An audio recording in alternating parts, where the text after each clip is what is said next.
அறிமுக இயக்குனர் பிரவீன் கே அவருடைய இயக்கத்தில் விஷ்ணு விஷால் உள்பட பல நட்சத்திரங்களுடைய நடிப்பில் சமீபத்தில் தேட்டர்ஸில் ரிலீஸ் ஆகி இருக்கக்கூடிய திரைப்படம் தான் ஆரியன். ரொம்ப வருஷமா கிடப்பிலே கடந்த இந்த திரைப்படத்தை ஒரு வழியா போராடி ரிலீஸ் பண்ணியிருக்காங்க. ராட்சசன் திரைப்படம் மாதிரி இந்த திரைப்படமும் விஷ்ணு விஷாலுக்கு ஒரு மிகப்பெரிய வெற்றி திரைப்படமா அமையுமா அப்படின்றத பார்த்தோம் அப்படின்னா, முதல்ல இந்த படத்தினுடைய கதை. ஒரு தனியார் தொலைக்காட்சியில் நயனா, அதாவது ஸ்ரதா ஸ்ரீநாத் தொகுத்து வழங்கக்கூடிய ஒரு இன்டர்வியூக்கு கெஸ்டா வந்திருக்கக்கூடிய ஒரு நடிகரை அங்க பார்வையாளராக வந்த எழுத்தாளரான அழகர், அதாவது செல்வராகவன் துப்பாக்கியால சுடுறாரு. தொடர்ந்து மொத்த அரங்கத்தையுமே தன்னுடைய கட்டுப்பாட்டிற்குள்ள எடுக்கக்கூடிய அழகர், அதாவது செல்வராகவன் கதாபாத்திரம் அடுத்த 5 நாட்கள்ல 5 பேரை கொல்ல போறதாகவும் அறிவிக்கிறாரு. அதை லைவ் டெலிகாஸ்டா மொத்த தமிழ்நாடும் பார்க்குற மாதிரி போடுறாரு. மொத்த தமிழ்நாடும் பத்தி எரியுது. இதை விசாரிக்க காவல்துறை அதிகாரி அறிவுடை நம்பி, அதாவது படத்தோட ஹீரோவான விஷ்ணு விஷால் களமிறங்குறாரு. அழகர் யாரு, அவர் சொன்னபடி கொலைகள் நடந்ததா, அறிவுடை நம்பி தலைமையிலான காவல்துறை அதை தடுத்ததா போன்ற பல கேள்விகளுக்கு பதில் சொல்லி இருக்கக்கூடிய திரைப்படம் தான் இந்த ஆரியன். ஓகே, படத்துல நடிச்சிருக்கக்கூடிய நடிகர்கள் எப்படி நடிச்சிருக்காங்க அப்படின்னு பாத்தீங்கன்னா, துடிப்பும் மிடுக்கும் மிக்க இளம் காவல்துறை அதிகாரியின் முறையில கச்சிதமா பொருந்தி போறாரு விஷ்ணு விஷால். ஸ்டைலிஷ் ஆக்ஷன்ல கிளாப்ஸ் வாங்கக்கூடிய விஷ்ணு எமோஷன் மீட்டர்ல பாதி கிணத்தை தான் தாண்டாரு. அடுத்ததாக செல்வராகவன் இரண்டாவது கதாநாயகனாக அப்படின்னு சொல்லிக்கலாம். ஏன்னா ஹீரோவை விட அவருக்கு தான் ஸ்கிரீன் ஸ்பேஸ் ரொம்பவே அதிகமா இருக்கு. மர்மத்தை கூட்டி கவனிக்க வைக்கக்கூடிய செல்வராகவன் தேவையான பயத்தை தன்னுடைய கேரக்டர்ல கூட்ட தவறாரு. அந்த கதாபாத்திரத்திற்கு கொஞ்சம் ஏற்ற இறக்கம் ஒரு சில இடங்கள்ல மிகை நடிப்பு கூட வெளிப்படுத்தி இருந்தா நல்லா தான் இருந்திருக்குமோ அப்படின்ற மாதிரி தோணுச்சு. ஆனா ஒரே அளவுல எடுத்து வச்ச மாதிரி எக்ஸ்பிரஷன்ஸை மட்டுமே கொடுத்து அந்த கேரக்டர் மட்டும் உள்ள நம்மளையுமே சோதிச்சிட்டாரு. கதையின் போக்கிலேயே வந்து தேவையான பங்களிப்பை செஞ்சிருக்காங்க ஸ்ரதா ஸ்ரீநாத். கதாநாயகனோட காதலோட போராடக்கூடிய மனைவியாக மானசா சௌந்தரி, காவல்துறை உயர் அதிகாரியாக அவினாஷ், ஒய் காவலாளியாக ஸ்டில்ஸ் பாண்டியன் போன்றோர் அப்படியே வந்துட்டு போறாங்க. மற்றபடி படம் தொழில்நுட்ப ரீதியாக அது டெக்னிக்கல் எஸ்பெக்ட்ஸ்ல எப்படி எடுக்கப்பட்டிருக்கு அப்படின்னு பாத்தீங்கன்னா, திகட்டாத ஒளியமைப்பால மர்மத்தையும் பதற்றத்தையும் கடைசி வரைக்கும் இழுத்து பிடிக்க ட்ரை பண்ணியிருக்காரு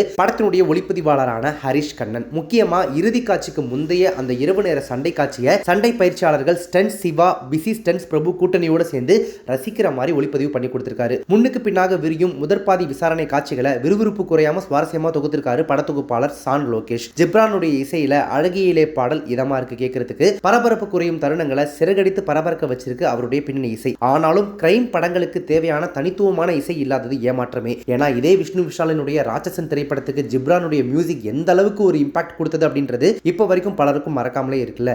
அந்த மாதிரியான ஒரு இம்பாக்ட் அந்த படத்துல எதிர்பார்த்தோம், அது இல்ல. நிகழ்ச்சி அரங்கம், செல்வராகவனின் வீடு போன்றவற்றில் எஸ் ஜெயச்சந்திரனின் தயாரிப்பு வடிவமைப்பு கவனிக்க வைக்குது. தனியார் தொலைக்காட்சியில் நடக்கக்கூடிய ஒரு நேரலை நிகழ்ச்சி, செல்வராகவனின் அறிமுகம், துப்பாக்கிச்சூடு என தொடக்கத்திலேயே த்ரில்லர் திரி பத்திக்குது.